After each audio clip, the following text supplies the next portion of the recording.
Chapter 5. The National Uprising of 1857. In 1857, there was a great uprising that shook the very foundation of the British rule in India. This uprising was not a sudden development. There had been many revolts against the British previously, the revolts before 1857. Wherever the British had established their power in India, people had to suffer the ill effects of British governance. Therefore, they rose against the British. People belonging to different groups such as peasants, artisans, Adivasis, fakirs and soldiers revolted against the British. Peasants were exploited during the East India Company's rule. Therefore, there was a deep discontent amongst them.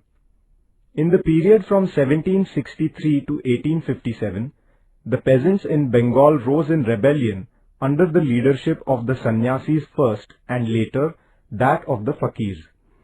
Similar revolts took place in Gujarat, Rajasthan and South India as well.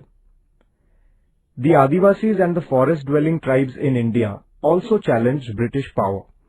The British laws had deprived them of their right to earn a livelihood from the forest wealth. The Kolams of the Chota Nagpur region, the Gonds of Odisha, the Kolis, Bhils and the Ramoshis of Maharashtra revolted against the British. The Santhals in Bihar rose in rebellion on a very large scale. For several years, the British had to undertake military campaigns to suppress their revolt. The uprising of Umaji Naik in Maharashtra was also very fierce. He organized the Ramoshis and revolted against the British. He issued a proclamation making an appeal to the people to fight against the British and to overthrow their rule. He was hanged in 1832. The Gadkaris in the Kolhapur region and the Fond Sawants in the Konkan revolted against the British. Before 1857, some landlords, princes and rulers in different parts of India had also risen against the British repression. The Indian soldiers in the British Army had also revolted against their officers time and again. Two of these revolts, one at Vellore in 1806 and the other at Barakpur in 1824, were of a very intense nature. All these revolts against the British were of a localized character and isolated ones. Therefore, the British could suppress them. But even then, the discontent among the people was only suppressed. It did not die out. This simmering discontent finally exploded in the form of the uprising of 1857. It was as if a spark had suddenly set a storehouse of ammunition on fire. In 1857, the anti-British discontent seething in the different sections of the Indian society burst out in the form of an unparalleled armed revolt. The causes for the uprising of 1857. In the pre-British period, a change in the ruling power did not affect the life of the village community. The British, however, destroyed the existing order and replaced it with a new one. This created a feeling of instability and insecurity in the minds of the Indians. This feeling grew with time. Economic causes.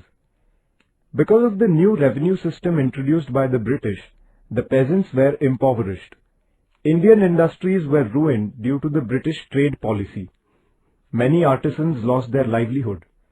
They developed a strong resentment against the British.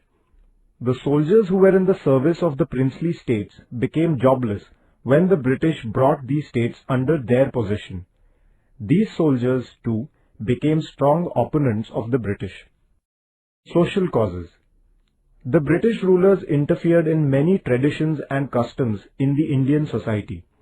They made acts like the Sati Prevention Act and the act allowing widow marriages.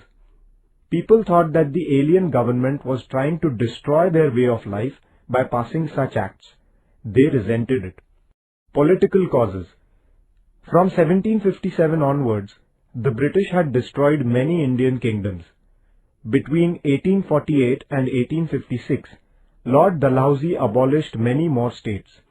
He dethroned the Nawab of Awadh under the pretext of mismanagement and took possession of his princely state.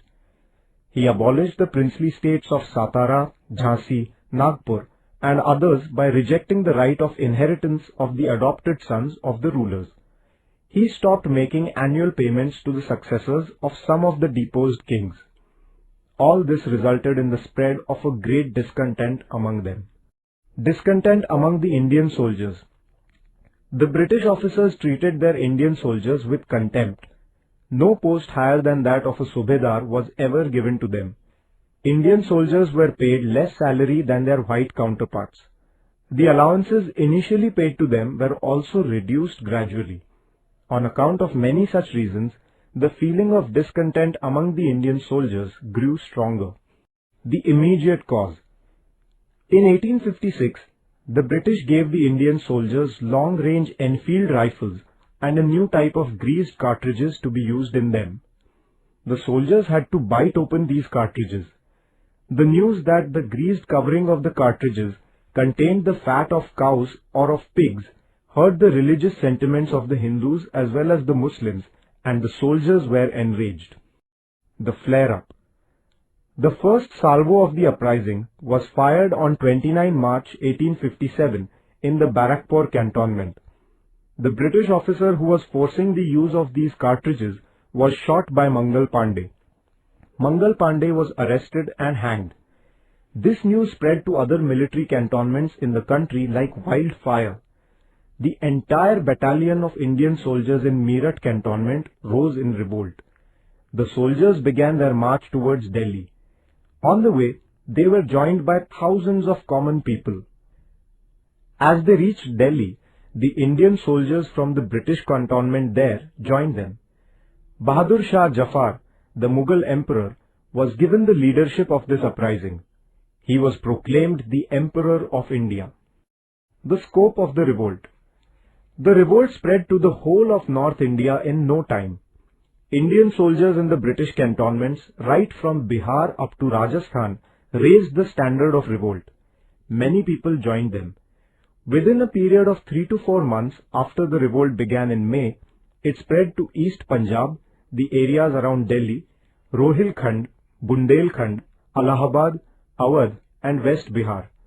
The uprising also spread to South India. There were revolts at places like Nagpur, Satara, Kolhapur and Nargund. Women also took part in the 1857 uprising. Local revolts like the uprising of the Bhils in Khandesh under the leadership of Kajar Singh and the one in the Satpura region under Shankar Shah were crushed by the British. About 400 Bhil women had taken part in the uprising in Khandesh. Leadership of the revolt. Though the Mughal emperor was given the leadership of the revolt, the uprising was actually led by Nana Sahib Peshwa, Tatya Tope, Rani Lakshmibai, Begum Hazrat Mahal, Maulavi Ahmadullah, Kunwar Singh and the Mughal commander Bakht Khan. The intensity of the uprising was greater in Delhi, Kanpur, Lucknow, Jhansi and the West Bihar regions. Bakht Khan shouldered the responsibility of defending Delhi. The British concentrated all their might on capturing Delhi. They captured Delhi in September 1857. They arrested Bahadur Shah and killed his sons. Nana Sahib Peshwa and Tatya Tope led the revolt in the Kanpur region. Rani Lakshmibai of Jhansi proclaimed the independence of Jhansi and went to war against the British. Kunwar Singh, the landlord of Jagdishpur in Bihar, himself took up arms against the British. In Rohilkhand, Maulavi Ahmadullah inspired the people to rise against the British. Suppression of the uprising. The rebels and their leaders fought against the British, putting their own lives at stake. But the British soon overcame the initial shock of the sudden uprising. Within the next 6 months, the picture began to change. The British recaptured most of the important places they had lost. Rani Lakshmibai, Kunwar Singh and Ahmadullah lost their lives on the battlefield. Bahadur Shah was put in prison at Rangoon. Nana Sahib and Begum Hazrat Mahal took asylum in Nepal. Tatya Tope continued his fight against the British for more than 10 months. However, Due to treachery, he fell into the hands of the British. The British then hanged him. Thus, the British had suppressed the uprising ruthlessly by the end of 1858. The nature of the uprising. The uprising of 1857 began as an outburst of the discontent of the Indian soldiers. Later, common people like peasants, artisans and craftsmen also joined the rebellion. Landlords, princes and members of royal families also joined the revolt. It was a great armed struggle of the Indians to free themselves from the oppressive domination of the British. Hindus, Muslims, members of various castes and tribes, the nobility and the common people all took part in the uprising. Their common objective was to drive the British out of India. Therefore, this uprising acquired a broad national dimension. Why did the uprising fail? The revolt of 1857 was an event of great magnitude, but it did not end the British rule in India. This was because the uprising was not well coordinated and there was no centralized leadership. Those who fought in the uprising did not have sufficient arms.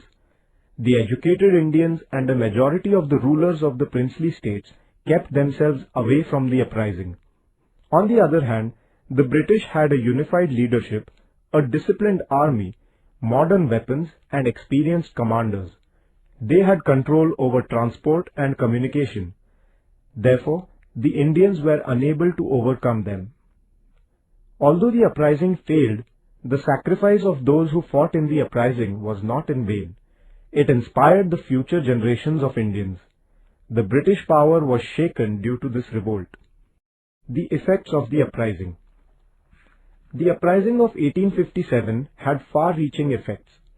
The rulers in Britain realized that the uprising was the result of an intense feeling of discontent against the British among the Indians. They were convinced that the British power in India was not safe in the hands of the East India Company. Therefore, in 1858, they passed the Act of abolishing the rule of the East India Company in India. The British Parliament took charge of the affairs of India. Queen's Proclamation. In November 1858, Queen Victoria of England issued a proclamation addressing the Indian people. She declared that the Indian people were her subjects and that no discrimination would be made amongst her subjects on account of race, religion, caste or place of birth, and further that the government jobs would be given strictly according to merit. She also promised that the government would not interfere in the religious matters of the Indians. The proclamation also promised that all treaties made with the Indian princes would be honored and no state would be annexed in future. The reorganization of the British Army. The British Army in India was reorganized. The number of European soldiers and officers in the army was increased. Indian battalions were rearranged on the basis of caste. The control of the artillery was placed entirely in the hands of the British officers. The objective behind all this was to prevent Indian soldiers from coming together and rising in rebellion once again. Change of policy. After 1857, the British made changes in their internal policy also. They decided not to interfere with the social matters in India. But at the same time, the British government constantly tried to prevent the Indians from being socially united. The British resorted to the policy of divide and rule in order to consolidate their empire in India. The uprising of 1857 had a deep impact on the Indians also. In place of regional loyalties, there began to emerge a national spirit. Since all the ways of fighting the British had failed, Indians began to realize the need to look for new ways.